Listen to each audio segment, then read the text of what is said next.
Glória a Deus. A paz do Senhor, meus irmãos. Glória.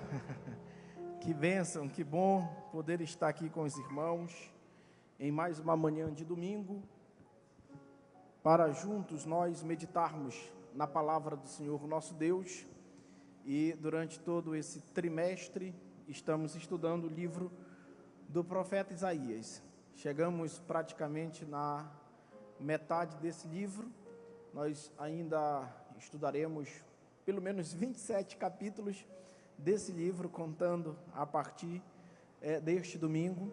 E eu quero convidar os irmãos a estudarem a partir de agora Isaías. Estudaremos Isaías capítulo 40 ao capítulo 45.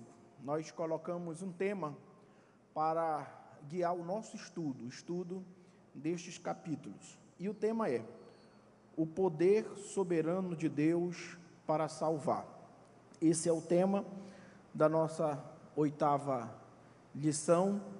Esse é o tema dos capítulos do 40 ao 45 do livro de Isaías. Nós temos um texto áureo para estes capítulos, que se encontra no capítulo 40, versículo 28, que diz: não sabeis, não ouviste, que o eterno Deus, o Senhor, o Criador dos fins da terra, nem se cansa, nem se fatiga, não se pode esquadrinhar o seu entendimento.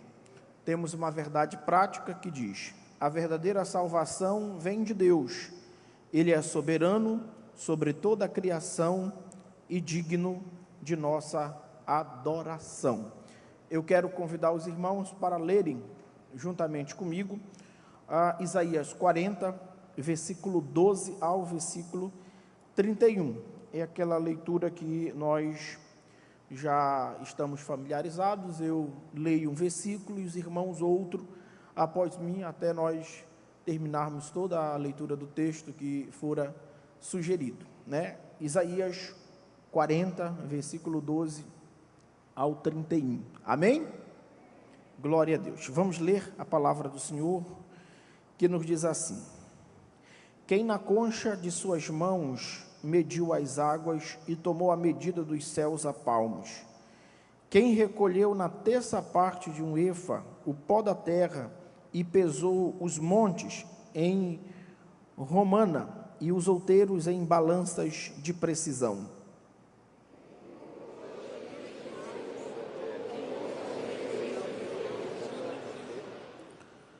Com quem tomou ele conselho para que lhe desse compreensão? Quem o instruiu na vereda do juízo e lhe ensinou sabedoria e lhe mostrou o caminho de entendimento?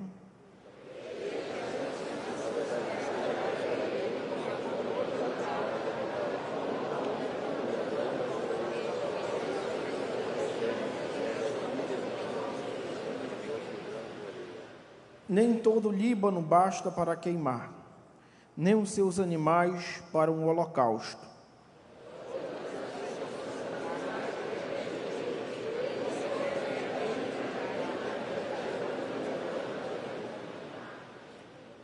Com quem comparareis a Deus?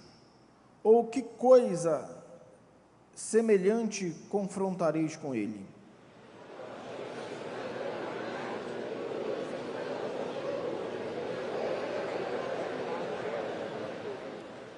O sacerdote idólatra escolhe madeira que não se corrompe e busca um artífice perito para assentar uma imagem esculpida que não oscile.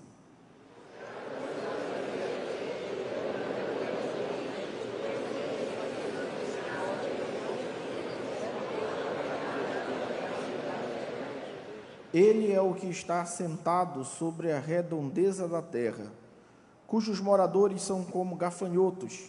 É ele quem estende os céus como cortina e os desenrola como tenda para neles habitar.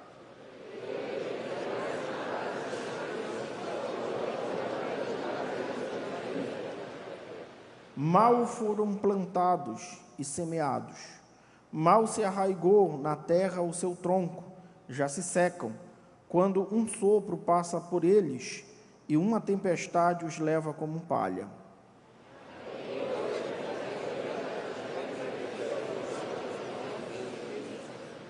Levantai ao alto os olhos e vede, quem criou estas coisas? Aquele que faz sair o seu exército de estrelas, todas bem contadas, as quais ele chama pelo nome, por ser ele grande em força e forte em poder, nenhuma só vem a faltar.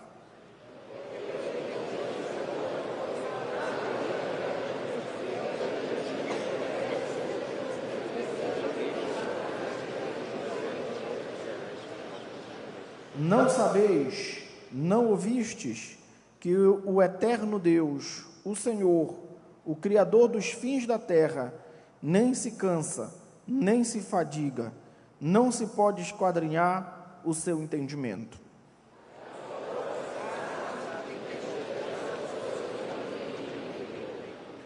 Os jovens se cansam e se fadigam, os moços de exaustos caem, todos nós.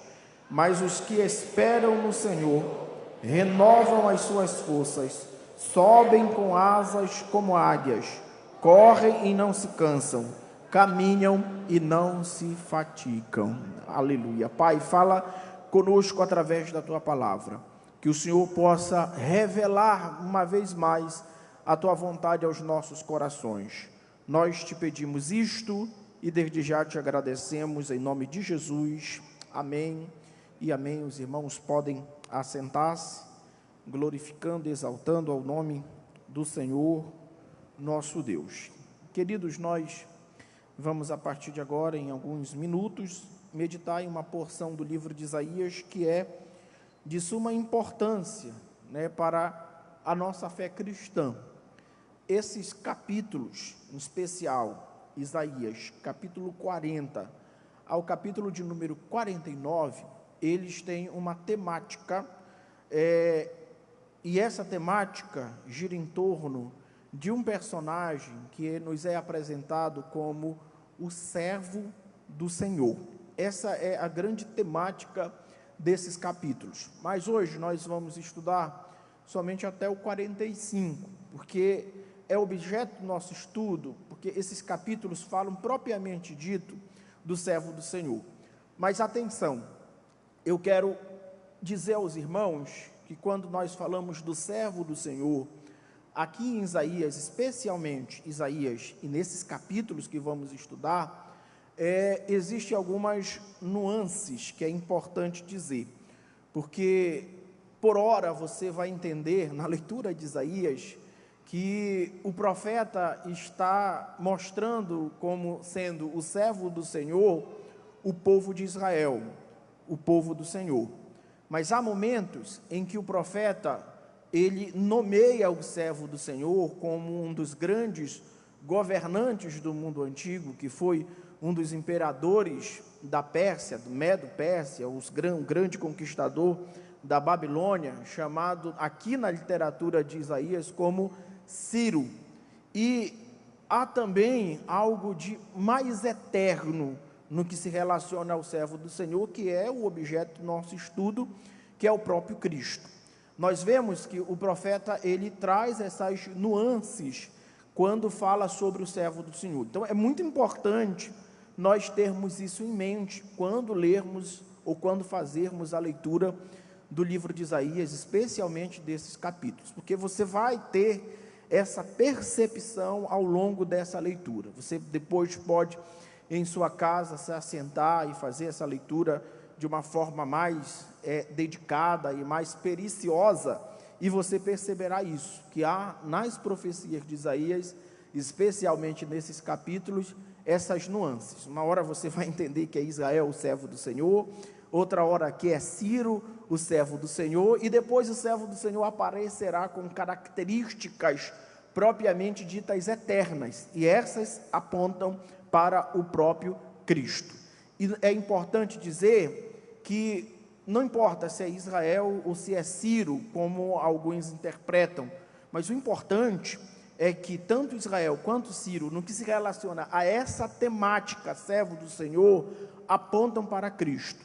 E nós temos muito disso na Bíblia. A Bíblia, ela se utiliza de algumas tipologias para introduzir na sua história, ou para introduzir em vários momentos bíblicos ou histórias bíblicas, o próprio Messias, o próprio Cristo. Nós podemos ver isso, por exemplo, naquele cordeiro que apareceu lá no Monte Moriá, quando Isaac foi pedido a Abraão pelo próprio Deus, como uma prova de amor, e aparece um cordeiro. Aquele cordeiro aponta para o próprio Cristo. Nós vemos também na própria palavra do Senhor, lá no Éden, aquela palavra aponta para o próprio Cristo.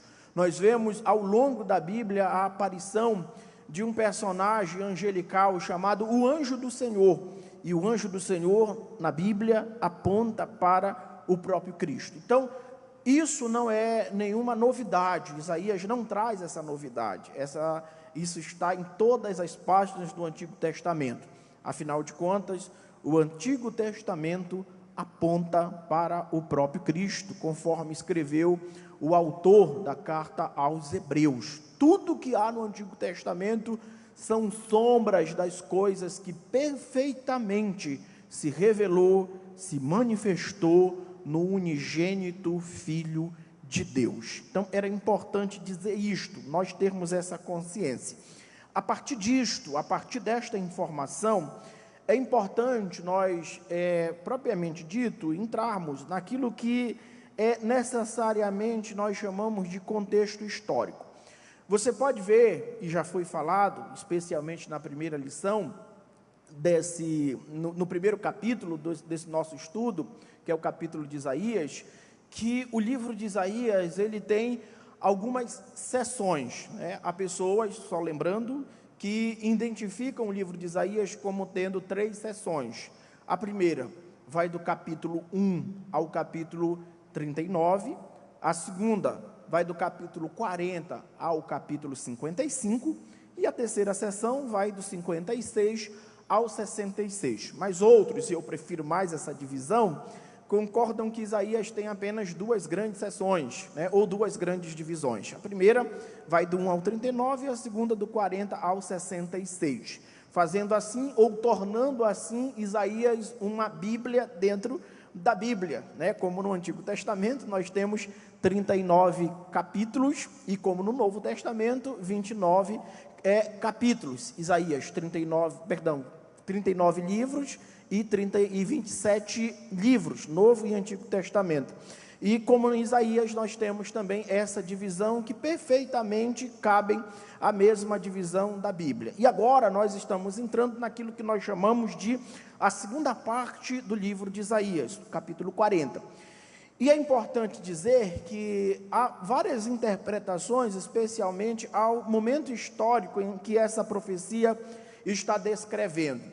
Por exemplo, para uma boa parte de estudiosos, estudiosos como Oswald, estudiosos como Wiersbe, F.F. Bruce, também estudioso como Champlin, identificam essa parte de Isaías como sendo uma profecia para os exilados de Israel, aqueles que estavam na Babilônia e que seriam libertados do jugo babilônico. O Senhor, aqui em Isaías 40, está trazendo uma palavra de consolação, porque o cativeiro babilônico, segundo esses estudiosos, estava terminando, e o Senhor iria consolar Israel. Mas há um estudioso que eu gosto bastante, Stanley Orton, que é o dono daquela, ou criador, ou teólogo daquela sistemática pentecostal.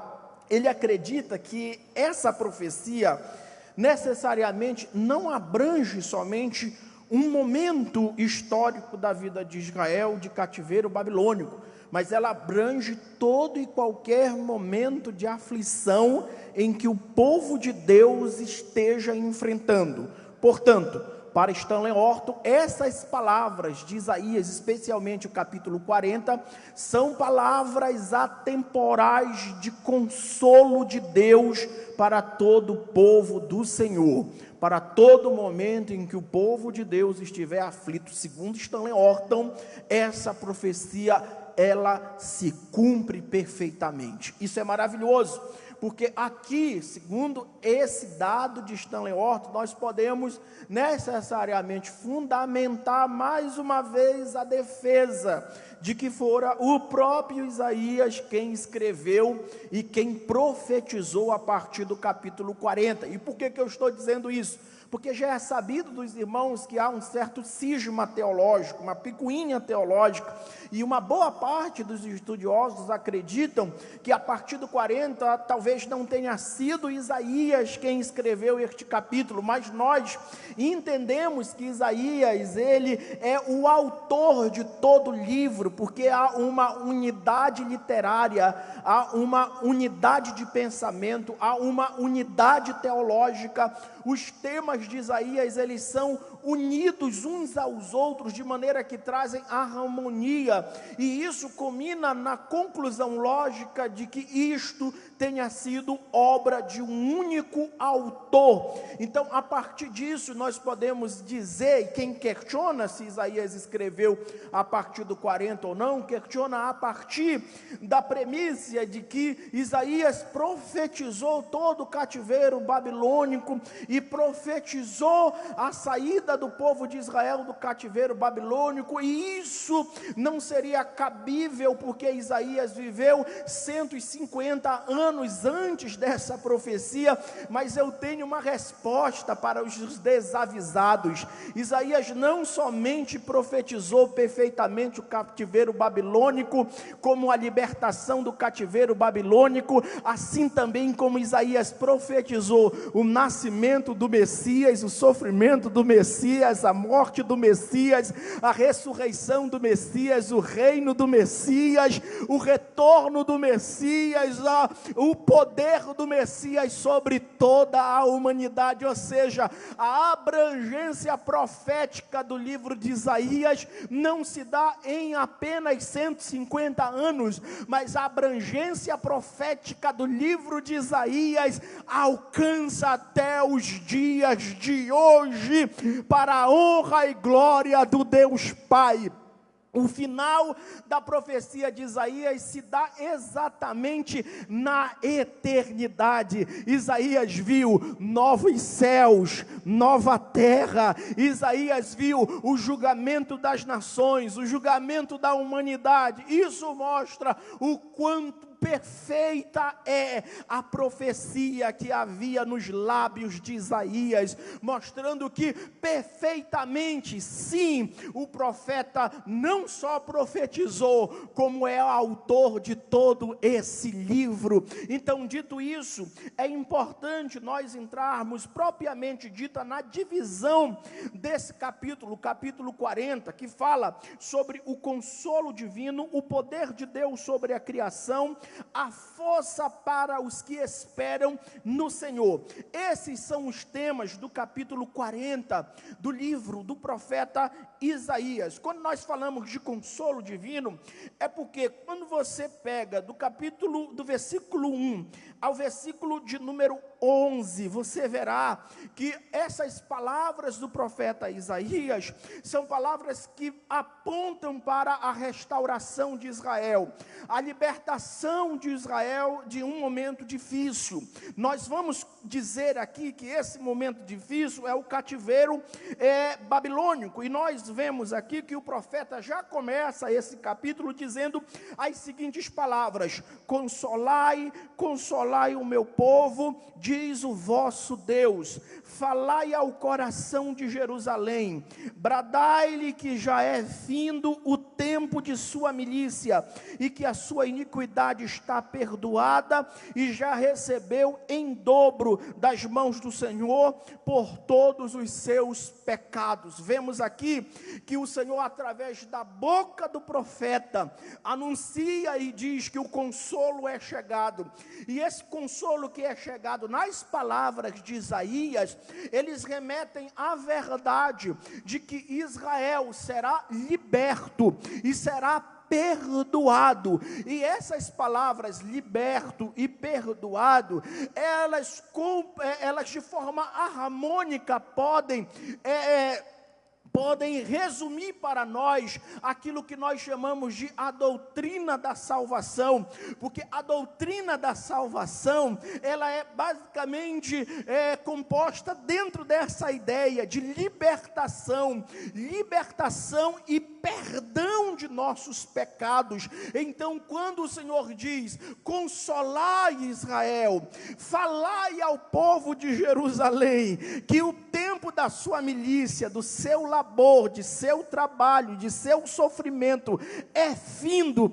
e que o tempo de que os seus pecados foram perdoados, o Senhor, em outras palavras, está dizendo que há consolo nele na salvação. Só o Senhor pode dar consolo ao homem mediante o poder salvador. Então, esse tema da salvação, ele aparece exatamente aqui nessas palavras, consolo e libertação. Uma coisa importante a dizer aqui no capítulo 40 é que o Senhor, através da fala, da boca do profeta Isaías, também diz que ele iria preparar o caminho para a vinda do Messias.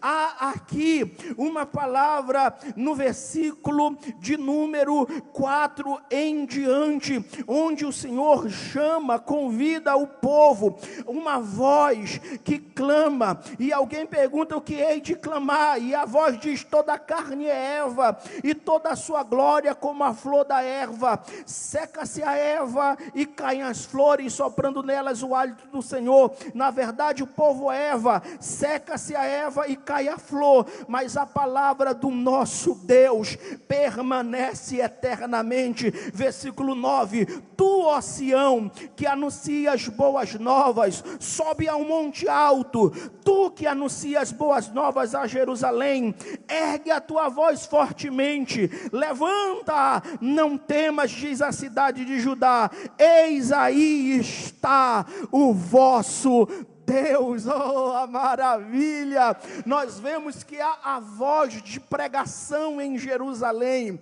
nós vemos que o consolo de Jerusalém vem mediante a pregação, e isso aponta para os tempos de Cristo. Nos tempos de Cristo, dois grandes pregadores existiram. O primeiro é o próprio Cristo, e o segundo é João o Batista.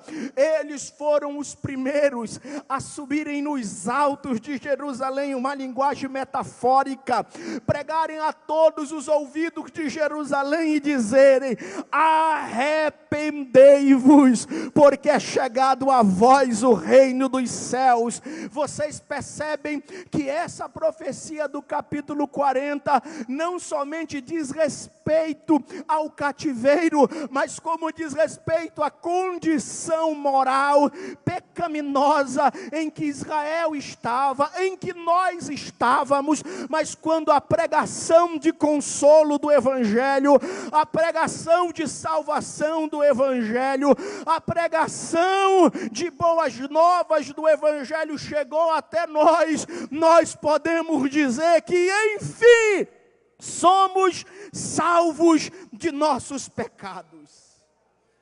Que maravilha! Que maravilha! Isso aqui mostra uma coisa, Deus é o único que tem o poder de salvar o homem. Isso é maravilhoso, porque Isaías, especialmente no capítulo 41, na parte em que diz, a mão do Senhor fez isso, tópico 2, nós vemos que o Senhor, ele é apresentado exatamente como aquele que tem a soberania para salvar. Isso aqui é importante dizer, porque algumas pessoas acham que podem chegar à salvação pelos seus próprios méritos. E a teologia do capítulo de Isaías 41 mostra que somente Deus pode salvar. E eu quero ler com você o capítulo 41, porque é importante essa leitura, e eu vou ler com você, e você presta atenção, o quanto Deus é poderoso nesse aspecto, só Ele pode salvar.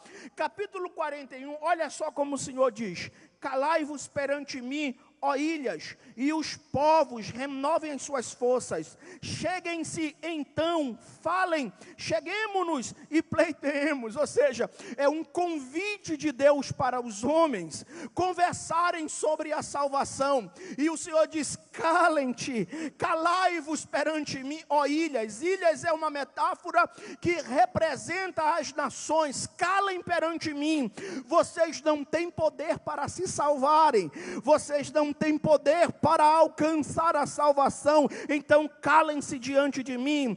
Ilhas, povos, renovem as suas forças, porque a salvação não vem de vocês, a salvação vem de mim. Aí verso 2, quem suscitou do Oriente, aquele a cujos passos segue a vitória, quem faz as nações se lhe submetam, e quem calca, e que ele calque aos pés os reis, e com a sua espada o transforme em pó, e com seu arco em palha que o vento arrebata. Aqui nós vemos no versículo 1, que o Senhor chama os povos e diz: calem-se, porque vocês não podem se salvar. No versículo 2, o Senhor diz: eu tenho um Salvador, eu tenho um Redentor melhor, Ele será o dominador das nações, Ele transformará as nações em pó. Esse remidor é o próprio Jesus.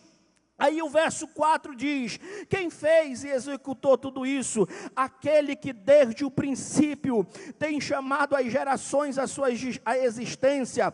Eu, o Senhor, o primeiro, e com os últimos, eu mesmo. Os países do mar viram isto e temeram. Os fins da terra tremeram e aproximaram e vieram. Um ao outro ajudou ao seu próximo. Disse: sê forte. Assim um artífice anima o ourives e o que alisa com o martelo, ao que bate na bigorna, dizendo na soldadura: está bem feita. Então com pregos fixa o ídolo para que não oscile. Mas tu, ó Israel, servo meu, tu, Jacó, a quem elegi, descendente de Abraão, meu amigo, tu a quem tomei desde as extremidades da terra e chamei dos seus cantos mais remotos, a quem disse: tu és o meu servo, eu te escolhi e não te rejeitei. Não temas, porque sou contigo. Não te assombres, porque eu sou o teu Deus. Eu te fortaleço, eu te ajudo, te sustento com a minha destra fiel. Eis que envergonhados e confundidos serão todos os que estão indignados contra ti, serão reduzidos a nada. Os que contendem contigo perecerão. Aos que pelejam contra ti buscá-lo-ás, porém não os acharás. Serão reduzidos a nada, e a coisa de nenhum valor os que fazem guerra contra ti, porque eu, o Senhor teu Deus, te tomo pela tua mão direita e te digo: não temas, eu te ajudo. Não temas, ó vermezinho de Jacó, povozinho de Israel, eu te ajudo, diz o Senhor, o teu Redentor, o Santo de Israel. É o Senhor dizendo para Israel que os ídolos não podem salvar. No contexto de Israel, é o Senhor dizendo: Bel não pode salvar, Marduk não pode salvar. É o Senhor dizendo: Baal não pode salvar. E alguém pode perguntar: mas por que eles não podem salvar? É porque eles são feitos pelos artífices, pelos oríveis, eles são fixados na parede, mas eu não, eu sou desde a eternidade, ninguém me fez, ninguém me construiu, eu sou o teu Redentor, eu sou o único que pode te salvar, Israel. Aleluia, aleluia, que maravilha. Não tem como o coração ficar batendo lento diante dessas palavras, porque essas palavras falam exatamente que somente em Deus há o poder de salvar-se, de nos salvar. Somente Deus nos salva. Isso é maravilhoso. Nada do que nós fizermos pode nos salvar, mas Deus nos salva. E sabe o que é interessante? Aleluia. É que, já encerrando, não, pastor, posso continuar? E sabe o que é interessante nesse capítulo? Especialmente no capítulo 41, é que o Senhor mostra a nulidade dos ídolos e a insuficiência do homem se salvar. E mostra e apresenta Ele como o único que pode salvar o homem. Ponto e acabou. E isso é maravilhoso. Por quê? Porque nada do que nós fizermos é suficiente para a nossa salvação. E o que tem de maravilhoso nisso é que a salvação, ela não é garantida pelas nossas obras, mas pela fidelidade de Deus. Você entende essa verdade? Que a fidelidade de Deus é que nos garante a salvação. Nós somos salvos não porque temos boas obras, não porque vemos a igreja, não porque oramos, não porque cantamos, não porque dizimamos, não porque ofertamos. Nós somos salvos pela fidelidade, bondade, graça e soberania de Deus. Isso é maravilhoso e isso nos garante segurança. Que maravilha! Então, capítulo 41, ele mostra-nos exatamente a soberania de Deus para salvar. No capítulo 40, ele nos mostrou o consolo, a profecia, que perfeitamente se cumprem em Cristo. Agora, no 41, ele mostra que Deus é soberano. Agora, uma coisa importante, é que o capítulo 42, do livro de Isaías, ele nos apresenta o servo do Senhor agora como sendo o Messias. Olha, eu disse a vocês no início que há nuances, né? Há momentos que o servo do Senhor é Israel, 41. Há momentos que o servo do Senhor, ele recebe aqui atributos eternos, que é no caso do 42. Do 42 até o versículo de número 9, olha o que as palavras de Isaías diz: eis aqui o meu servo, a quem sustenho, o meu escolhido, a quem a minha alma se compraz. Pus sobre ele o meu espírito, e ele promulgará o direito para os gentios. Não clamará, nem gritará, nem fará ouvir a sua voz na praça. Não esmagará a cana quebrada, nem apagará a torcida que fumega. Em verdade, promulgará o direito. Não desanimará, nem se quebrará, até que ponha na terra o direito, e as terras do mar aguardarão a sua doutrina. Assim diz Deus, o Senhor, que criou os céus e estendeu, formou a terra e a tudo quanto produz, que dá fôlego de vida e ao povo que nela está, os espíritos que andam nela. Eu, o Senhor, te chamei em justiça, tomar-te-ei pela tua mão, te guardarei, te farei mediador da aliança com o povo e luz para os gentios. Veja, essas nuances. 41, Israel é o servo. 42, aqui são atributos do próprio Jesus. Quais atributos são? Eu te escolhi, eu te sustenho, eu pus em ti o meu espírito, tu promulgarás o meu direito, tu trarás um tempo de renovo espiritual. Esse tempo de renovo espiritual, eu quero só abordar isso aqui com um pouco mais de tempo. Esse tempo de renovo espiritual pode ser percebido exatamente no versículo 2 e no versículo 3, especialmente no 3 que diz: não esmagará a cana quebrada, nem apagará a torcida que fumega, em verdade promulgará o direito. Quando você vai estudar a cana quebrada aqui, a cana quebrada, quando você vai estudar aqui, existem pelo menos duas explicações para a cana quebrada. A primeira cana é aquela de medir, era uma cana métrica, que se media em côvados, a largura, a altura, a espessura de algum material. Era cana em côvado, que frequentemente se vê na Bíblia. Mas a segunda cana aqui era uma espécie de planta, cujo seu caule era bastante sensível. E quando alguém olhava para essa cana e via que seu caule era sensível, tal pessoa tratava aquela planta com com uma maior tranquilidade ou com uma maior leveza, porque ele não queria estragar e matar a planta.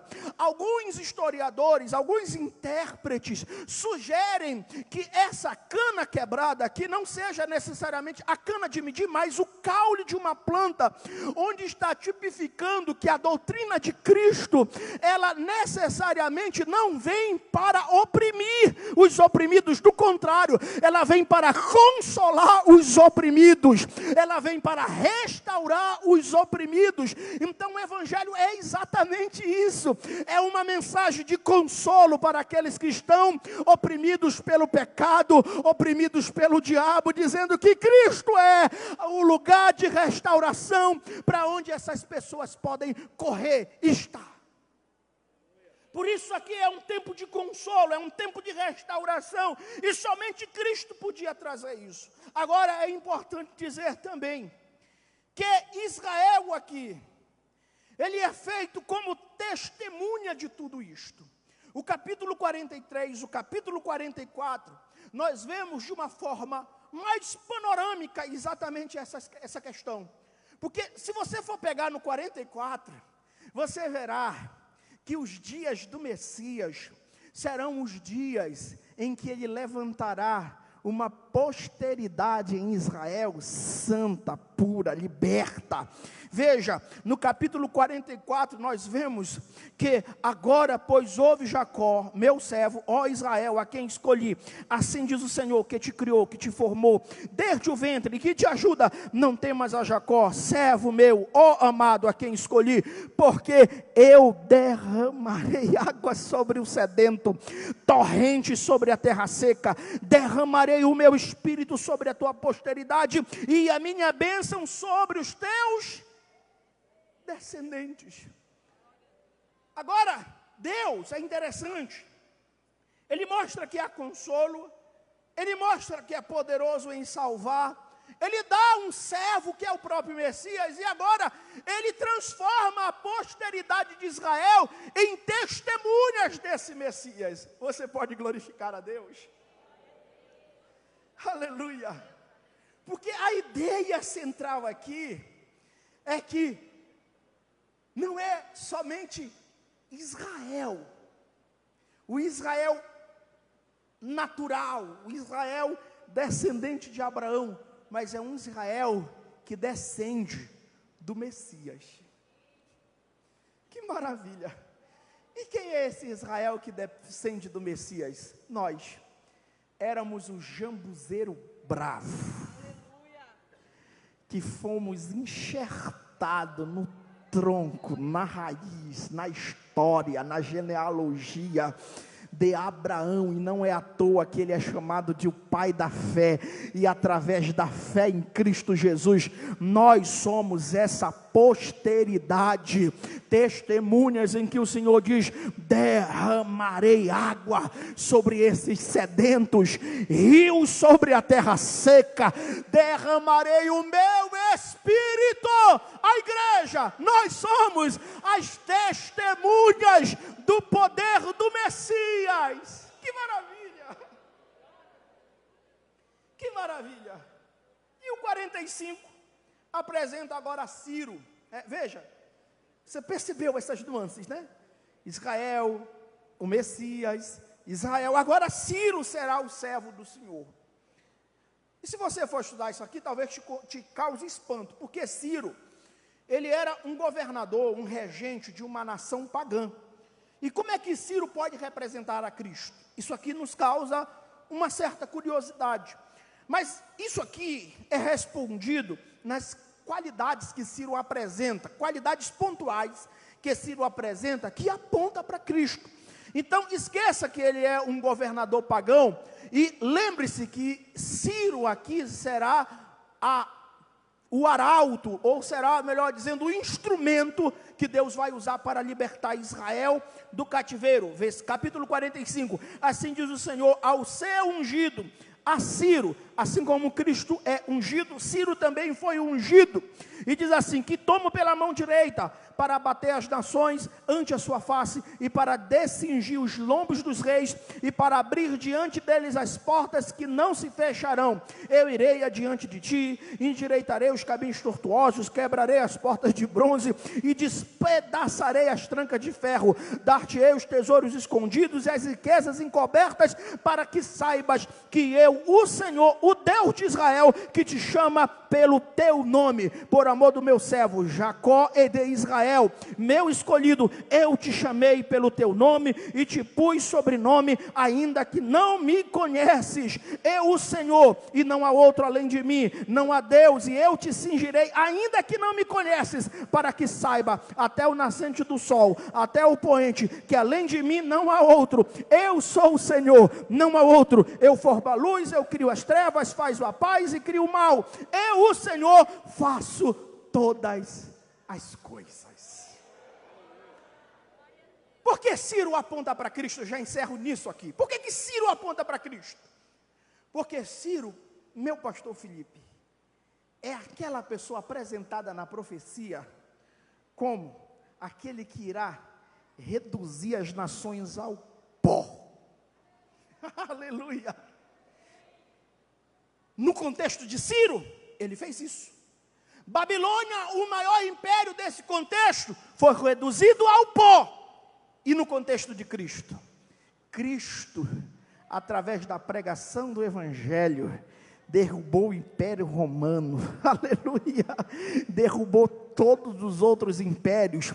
Os deuses pagãos, os deuses nórdicos foram vencidos pela pregação do Evangelho. Cristo venceu, conquistou, triunfou, e nós estamos aqui para dizer que Cristo é Rei nosso e Salvador de nossas almas, o Deus soberano, o único que pode salvar. Quantos podem aplaudir ao nome do Senhor Jesus?